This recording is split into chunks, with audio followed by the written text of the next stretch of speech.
My boss said, "Take it or leave it," when I asked for the raise I was promised, so I left it, along with the passwords, client contacts, and the only copy of next quarter's strategy. 3 days later, she was at my door begging me to reconsider. My boss said, "Take it or leave it," when I asked for the raise I was promised, so I left it. I 28M just finished the most satisfying 3 months of my professional life, not because I got promoted or made bank, but because I finally stood up to someone who thought they could walk all over me forever. Quick context. I'd been at this mid-sized marketing firm for 4 years.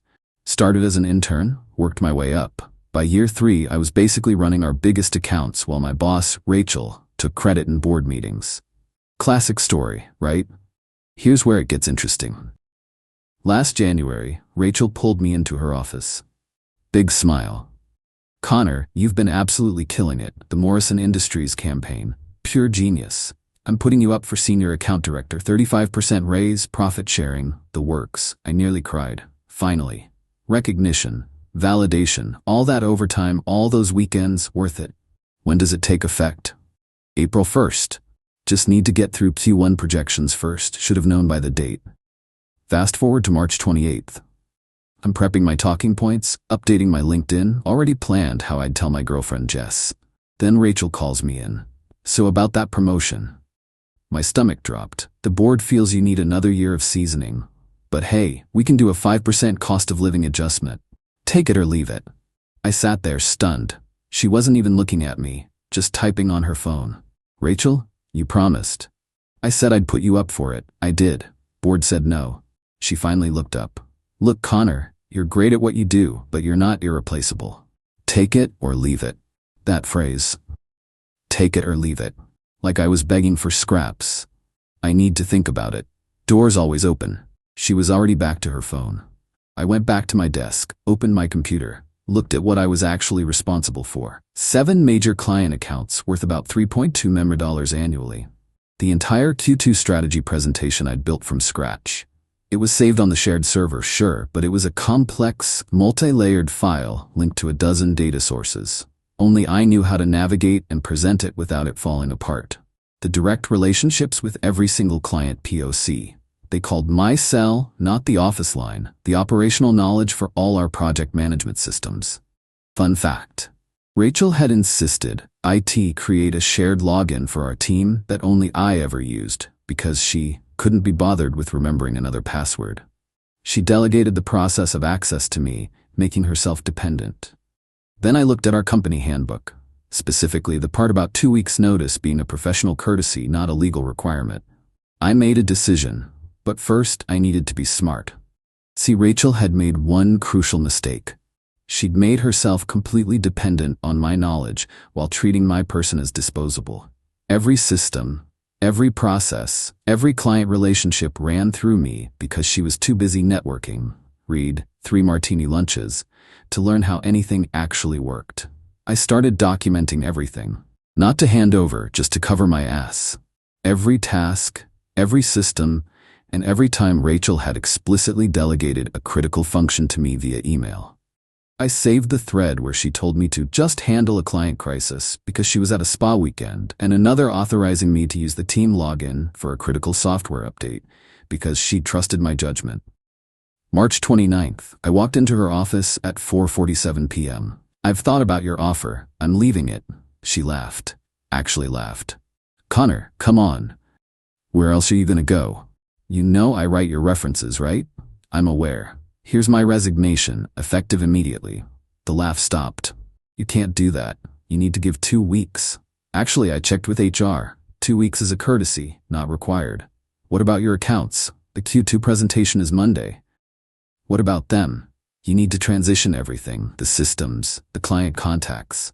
"That sounds like a you problem." I'd never seen someone's face go from smug to panic that fast. "Connor, wait, let's discuss this. Maybe I can talk to the board again." "Take it or leave it, Rachel." I walked out. Update 1. The panic sets in. I turned off my work phone the second I left the building. By the time I got home, 20-minute drive, my personal cell had 17 missed calls, 23 texts, 4 emails to my personal address, all from Rachel. They started professional. "Connor, we need to discuss transition procedures," and quickly devolved into barely coherent rage. "You can't do this to me." Jess was waiting with wine and Chinese food. She'd been telling me to quit for months. "Baby, they don't deserve you." God, I love that woman. Saturday morning, 8:15 a.m. Someone's pounding on my apartment door. I check the peephole. It's Rachel. She looks frantic, hair a mess. "Connor, I know you're in there. Your car's outside." I cracked the door, chain still on. "It's Saturday, Rachel. The Morrison presentation is in 48 hours. I found the file, but I can't make sense of it. And I can't get into the analytics platform. Sounds stressful." "Connor, please. I may have been hasty. Let's talk about that 35%. It's Saturday, Rachel. I'm not an employee anymore, remember? Just walk me through the system, please. I'll pay you a consulting fee. Whatever you want." Here's the thing. I could have. But remember my documentation?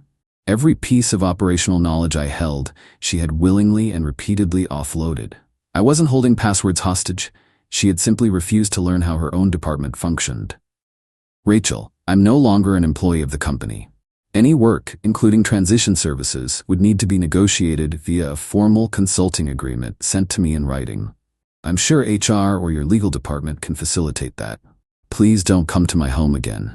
Her face went white. She realized I wasn't just being emotional. I was treating it as the cold, legal separation it was. There was no angle to pressure me.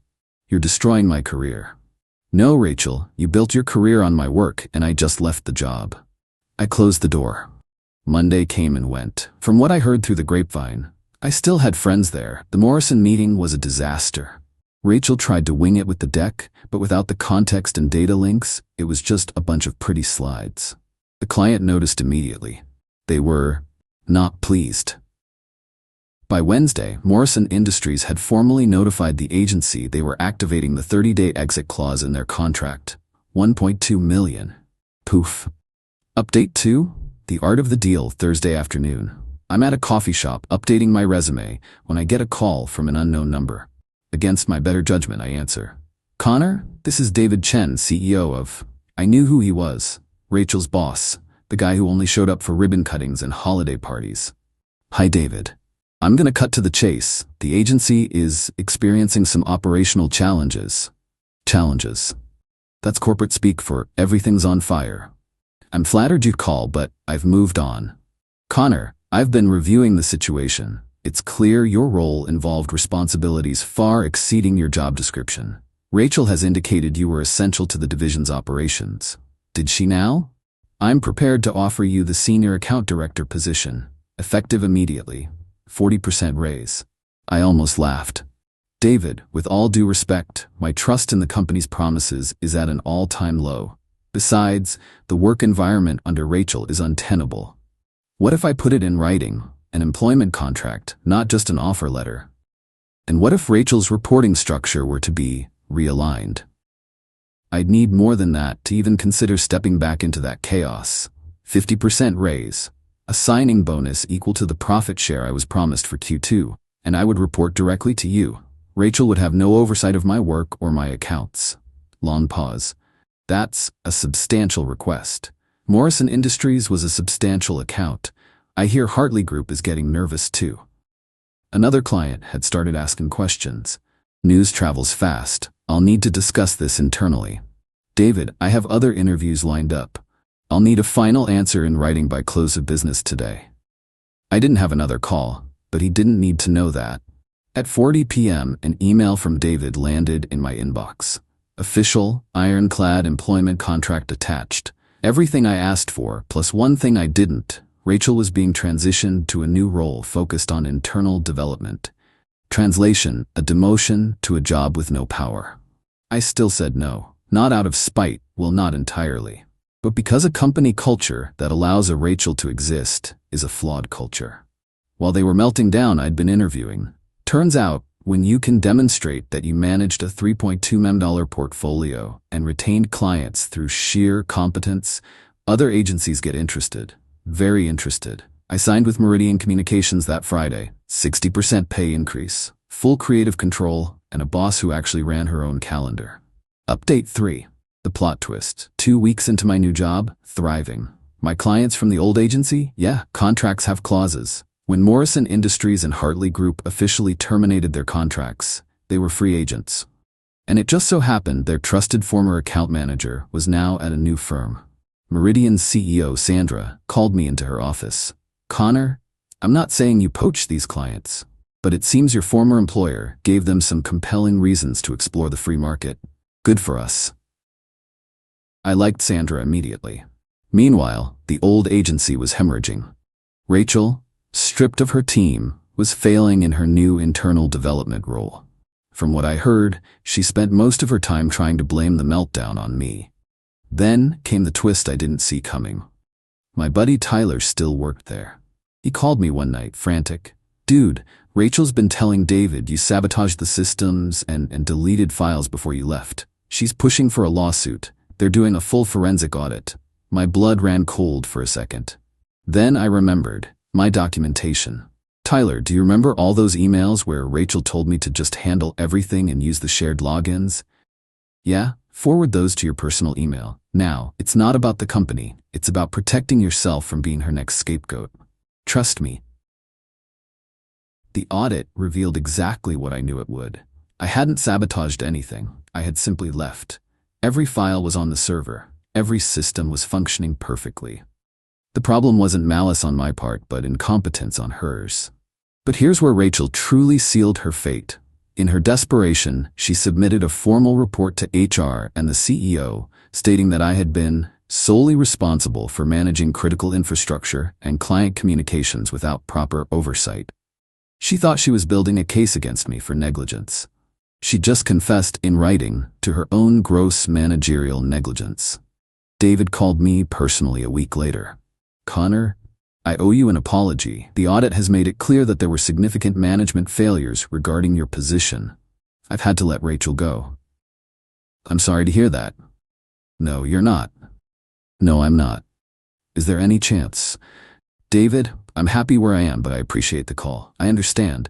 For what it's worth, we've implemented new policies, redundancies, cross-training, ensuring this can't happen again. Good, you've got good people there. Treat them better. Last week, I got a LinkedIn notification. Rachel had viewed my profile.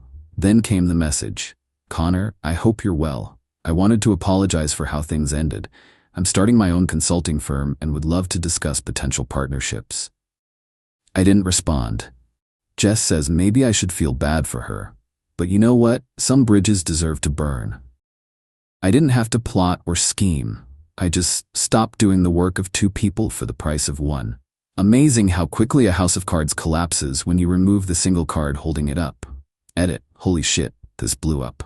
To answer the most common questions. Yes, this is real. I have the emails to prove it, but obviously not posting those. No, I didn't steal clients. Their contracts have exit clauses. When service quality nosedives, they exercise them. It's just business. Rachel's consulting firm lasted about 3 months. Last I heard, she was working at her brother-in-law's insurance company. Jess and I are engaged now. She says she knew I was the one when I finally stood up for myself. For those asking about legal repercussions, get everything in writing. My documentation didn't just give me confidence, it protected me when things got ugly. Cover your ass, always. The company did eventually recover, but it took them hiring a senior director and a junior analyst to cover what I used to do alone. Funny how that works. Remember, you're not responsible for saving people from their own incompetence, especially when they're paying you $30K under market rate.